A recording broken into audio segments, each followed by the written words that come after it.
weche manyien kendo ka wadoke mago motenore kod arita kwe gwenge ma Nyamira ene jotelo kaachiel kod jodak mag kaunti ma Nyamira ogolo yuak gi kaluore kod rochruok arita kwe ma osemedore kaunti no koting'o nek kuom mag ang'enge kuodhok mabende timonewa e sub kaunti ma Borabu mayudore tong' ma Nyamira gi Bomet.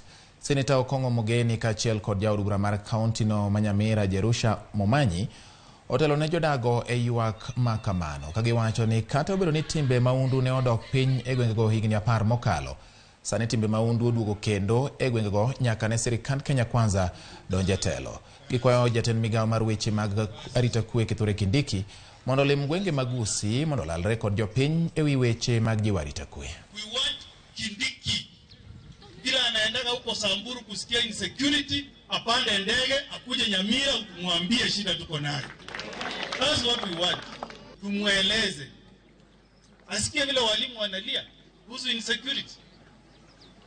Jana usiku nilikuwa Isoge. 20 families. Including watu wa kanisa Pastor Umwenga. Ng'ombe zimeibiwa, zimepotea kwenda Bomet County. Na hakuna mtu ameshikwa, not even one.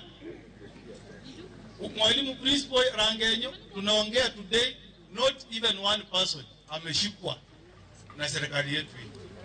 Mwalimu Ketangwaliwa hapa EGCA, up to today hakuna mtu hata mmoja ameshikwa na serikali afunguliwe mashtaka.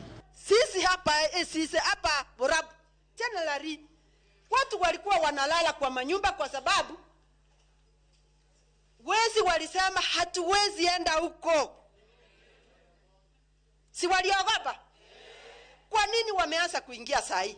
Hatuko hapa kufuata ng'ombe. Hatuko hapa ng'ombe yetu iibwe. Mnataka kuturudisha wapi hao wezi? Wamama hatulali katika sisi tunasumbuka. Wamama wanaenda wanakimbia na watoto migongoni, wase wanatoroka kwa nyumba, hata na wewe ukilala unaogopa.